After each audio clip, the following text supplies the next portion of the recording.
राधे राधे भक्तों, हरे कृष्णा। तो आज है अचला सप्तमी। भक्तों, माघ मास के शुक्ल पक्ष की सप्तमी को अचला सप्तमी कहते हैं।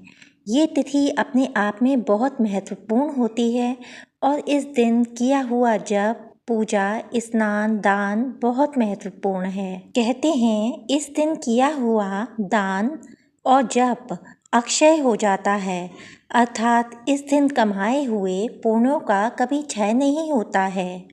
ऋग्वेद के ऋषि कहते हैं कि जीवन तो सूर्योदय का दर्शन ही है। गणेश, दुर्गा, शिव और नारायण तो भारी तपस्या के बाद दर्शन देते हैं, लेकिन सूर्य देव तो प्रत्यक्ष देवता हैं। हर सुबह ब्रह्मा, दोपहर में विष्णु और शाम को रुद्र रूप धारण करते हैं। अचला सप्तमी को रथ सप्तमी भी कहते हैं। 7 जन्मों के पाप दूर करने के लिए रथारूढ़ सूर्य नारायण की पूजा की जाती है। कहते हैं इसी दिन सूर्य भगवान ने सर्वप्रथम अपना प्रकाश प्रकाशित किया था। और आइए भक्तों, अब सुनते हैं अचला सप्तमी की कथा। माघ शुक्ल सप्तमी से संबंधित कथा का उल्लेख पौराणिक ग्रंथों में मिलता है।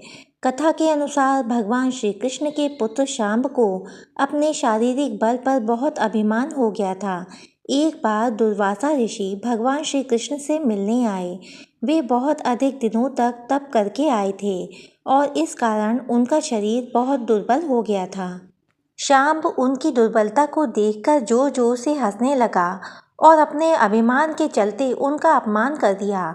तब दुर्वासा ऋषि अत्यंत क्रोधित हो गए और शांब की धृष्टता को देखकर उसे कुष्ठ होने का श्राप दे दिया। शांब की यह स्थिति देखकर श्री कृष्ण ने उसे भगवान सूर्य की उपासना करने को कहा। पिता की आज्ञा मानकर शांब ने भगवान सूर्य की आराधना करना प्रारंभ किया, जिसके फलस्वरूप कुछ ही समय पश्चात उसे कुष्ठ रोग से मुक्ति प्राप्त हो गई। इसलिए जो श्रद्धालु सप्तमी के दिन भगवान सूर्य की आराधना विधिवत तरीके से करते हैं, उन्हें आरोग्य, पुत्र और धन की प्राप्ति होती है।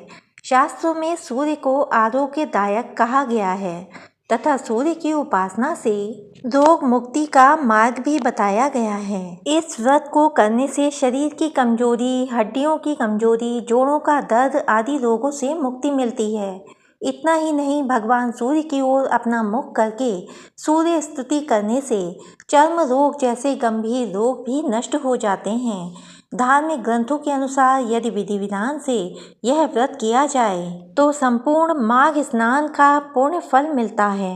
धार्मिक मान्यताओं के अनुसार रथ सप्तमी अर्थात अचला सप्तमी पर दान करने से पुण्य मिलता है और कुंडली में सूर्य की स्थिति मजबूत होती है। ये तो हम सभी जानते हैं कि अगर कुंडली में सूर्य की स्थिति मजबूत होती है तो सभी को मान सम्मान, यश और प्रतिष्ठा प्राप्त हो पाती है। इस दिन खास तौर पर लाल रंग की चीज़ों का दान करें, जैसे लाल वस्त्र, तांबे के बर्तन, गेहूं और गुड़। गर्म कपड़े भी दान कर सकते हैं। लाल चंदन और माणिक्य रत्न दान करने से भाग्य मजबूत होता है और परिवार में खुशहाली आती है। इस दिन सूर्य देव को जल चढ़ाने, व्रत रखने, दान करने और सूर्य मंत्रों का जाप करने से जीवन में तरक्की मिलती है और सौभाग्य बढ़ता है। अगर आप सफलता, सेहत और समृद्धि चाहते हैं तो इस दिन पूजा जरूर करिएगा। प्यारे भक्तों, अब तक की कथाएं सुनने के लिए आपका बहुत बहुत धन्यवाद। इससे आगे की कथाएं सुनने के लिए मेरे चैनल को सब्सक्राइब कीजिए, वीडियो को लाइक कीजिए और कमेंट बॉक्स में जय सूर्यदेव जरूर लिखें। आपके एक छोटे से कमेंट से मुझे बहुत मोटिवेशन मिलता है।